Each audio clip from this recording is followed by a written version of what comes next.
Hello everyone, my name is Devika and today I am represent about Japanese language कि हम Japanese language क्यों करते हैं, इससे क्या क्या यूज़ है, क्या स्कोप है, हमें इतनी ज़रूरत क्यों है।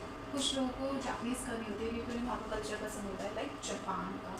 ठीक है, तो हम क्या क्या रूल्स फॉलो करके JLPT या इसके एग्ज़ाम्स दे सकते हैं, क्योंकि बहुत सारे लोगों को नहीं पता होता कि हम कौन सी साइड पर जापनीज़ का एग्ज़ाम दे सकते हैं और कौन से एग्ज़ाम से हम इसे पास आउट कर सकते हैं, कैसे हमें सर्टिफिकेट्स मिलेंगे और इसके अंदर कितनी लैंग्वेज आती हैं, कितनी स्क्रिप्ट्स हैं, सब कुछ जानेंगे हम आज के इस लेक्चर में। तो प्लीज़ इस लेक्चर को स्किप किए बिना पूरा देखना।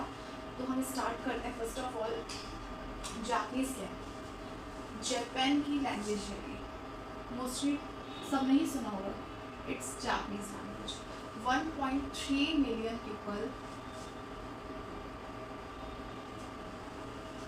बोलते हैं जापनीज़ इन जापान। पर जो जापनीज़ है ना, मोस्टली जापान में ही बोली जाती है। बहुत ज़्यादा बड़े अमाउंट में ना सिर्फ जापान में ही यूज़ की जाती है।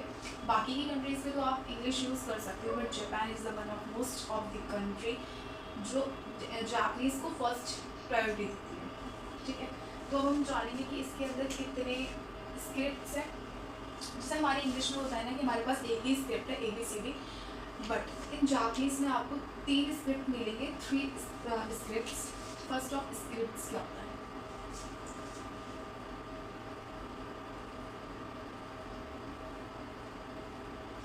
फर्स्ट है हमारी हिरागाना, सेकंड है काताकाना, थर्ड है कांची। ठीक है, स्क्रिप्ट लिखने का तरीका हम 3 टाइप्स में लिखते हैं स्क्रिप्ट जापनीज़ को। फर्स्ट है हिरागाना, सेकंड है काताकाना, थर्ड है हमारी कांची। अब इसके अंदर क्या क्या है अब हम वो जानेंगे। सो लेट्स नाउ एवरीवन, अब हम पढ़ेंगे स्क्रिप्ट्स के बारे में कि हिरागाना काताकाना में कैसे लिखा जाता है, कैसे प्रोनाउंस किया जाता है और कितने अल्फ़ाबेट्स होते हैं हिरागाना और काताकाना में। लास्ट हमारा है थर्ड कांची। कांची क्या होता है वो हम इसके बाद समझेंगे। तो फर्स्ट हमें क्या समझना है, हिरागाना एंड काताकाना। हिरागाना में होता है 46 कैरेक्टर एंड काताकाना में ऑल्सो है 46 कैरेक्टर, बट इन दोनों को लिखने में तरीके में काफ़ी डिफरेंस है। तो हम फर्स्ट सीख लेते हैं हिरागाना। बेसिकली हम इंग्लिश में कैसे लिखते हैं, मैं एग्जाम्पल देती हूँ आपको एक। ABCD बेसिकली इंग्लिश में हम ऐसे यूज़ करते हैं कैरेक्टर्स, साउंड्स। ठीक है, अब हम इसमें हिरागाना में कैसे यूज़ करते हैं, AIUEO, ये हमारा है हिरागाना का। हम ए को कैसे बनाएंगे, HAIUEO।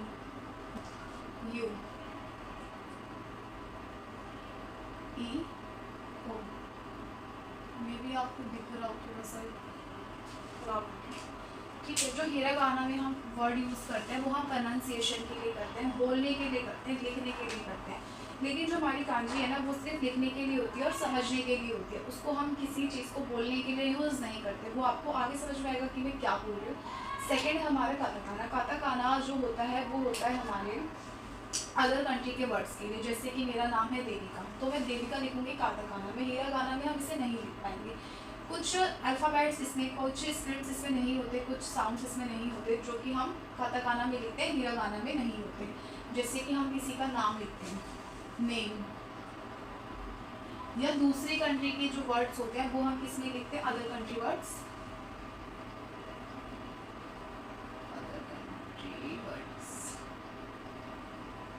लिखते हैं हम काताकाना में। काताकाना भी एक अलग स्क्रिप्ट होती है, जैसे कि मैं आपको बताती हूँ। लाइक एग्जाम्पल इसी का ही लिखते हैं, AIUEO, AIUEO,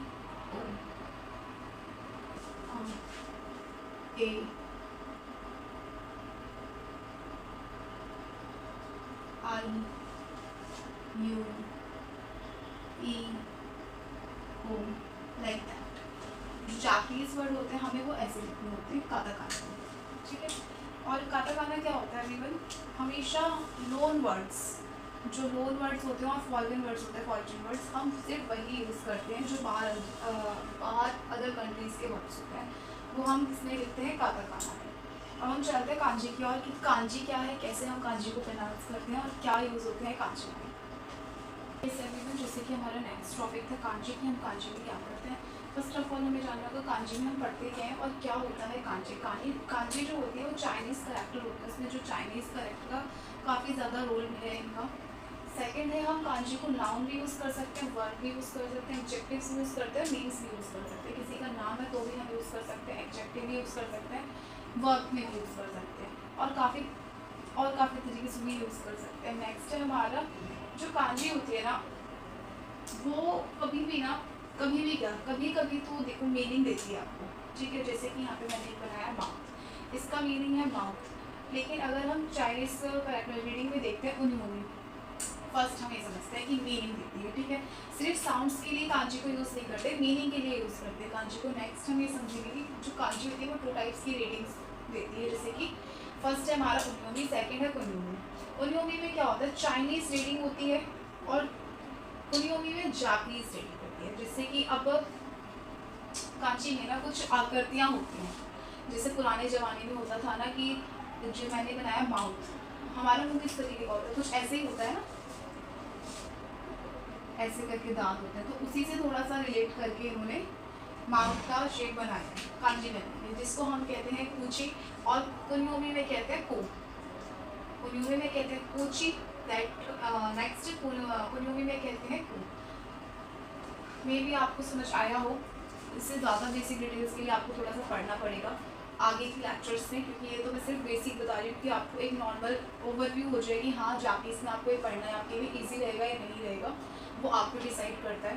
बाकी लास्ट चीज़ें मुझे बतानी है कि GLPT कैसे क्रैक कर सकते हैं। GLPT का सिलेबस तो नेक्स्ट वीडियो में मिलेगा आपको, लेकिन GLPT जैपनीज़ करने के लिए ना JLPT के एग्ज़ाम होते हैं, आपको वो क्रैक करने पड़ते हैं। आप ट्यूशन्स भी ले सकते हो, ऑनलाइन ऑफलाइन, वो आप पे डिपेंड करता है। जापानीज़ का बताना है मुझे, रिवीज कर दूँ पहले ये 7 तो मैं आप लोगों को बेसिकली अब लास्ट में ये बताना चाह रही थी कि JLPT का एग्ज़ाम देते कैसे और क्या क्या प्रोसीजर होता है, इसका कौन कौन से एग्ज़ाम होते हैं। जापानीज़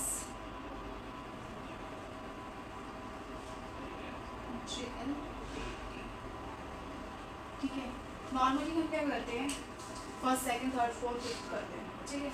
लेकिन इन जापानीज़ लाइक बैचलर में भी फर्स्ट सेकंड थर्ड ईयर करते हैं, लेकिन जापानीज़ में थोड़ा सा डिफरेंट है। पहले हम करते हैं N5, then N4, N3, N2, N। जो N1 है सबसे हार्डेस्ट होता है। इसे आप सोच सकते हो जैसे कि मास्टर्स में लास्ट ईयर होता है ना, MSc MBA लाइक दैट, ठीक है। और N5 होता है बेसिक इन सब में, ठीक है। तो आपको फर्स्ट देना पड़ेगा N5, उसके बाद आप दोगे N4, N3 और धीरे धीरे करके ये हार्ड होता जाएगा। जैसे N5 काफ़ी इजी होगा, N4 उससे थोड़ा सा हार्ड हो जाएगा, N3 उससे हार्ड होगा और N2 और N1 सबसे हार्ड होगा। प्रोबेबली बच्चों का ना बहुत N2 पे ज़्यादा फॉर्म बिगड़ जाता है, बट आई एम श्योर आपको N3 तक तो करना ही होता है अच्छी जॉब पाने के लिए। सो वीडियो समझ में आया हो थोड़ा सा भी तो लाइक कमेंट शेयर कर देना, और जिसे जिसे इंटरेस्ट हो तो मैं इसका जो एग्ज़ाम की साइट्स है वो इसमें डिस्क्रिप्शन में दे दूँगी वीडियो के, तो आप लोग वहाँ से देख सकते हो कैसे फॉर्म फिल करना है, वो सब मैं आपको इस नेक्स्ट वीडियो में बता दूँगी। और कुछ भी इससे रिलेटेड आपको क्वेरी है या जो समझ में नहीं आया तो प्लीज़ कमेंट में बता देना, मेक श्योर मैं आगे से चेंज करूँगी, थोड़ा सा इम्प्रूव करूँगी। Bye bye everyone.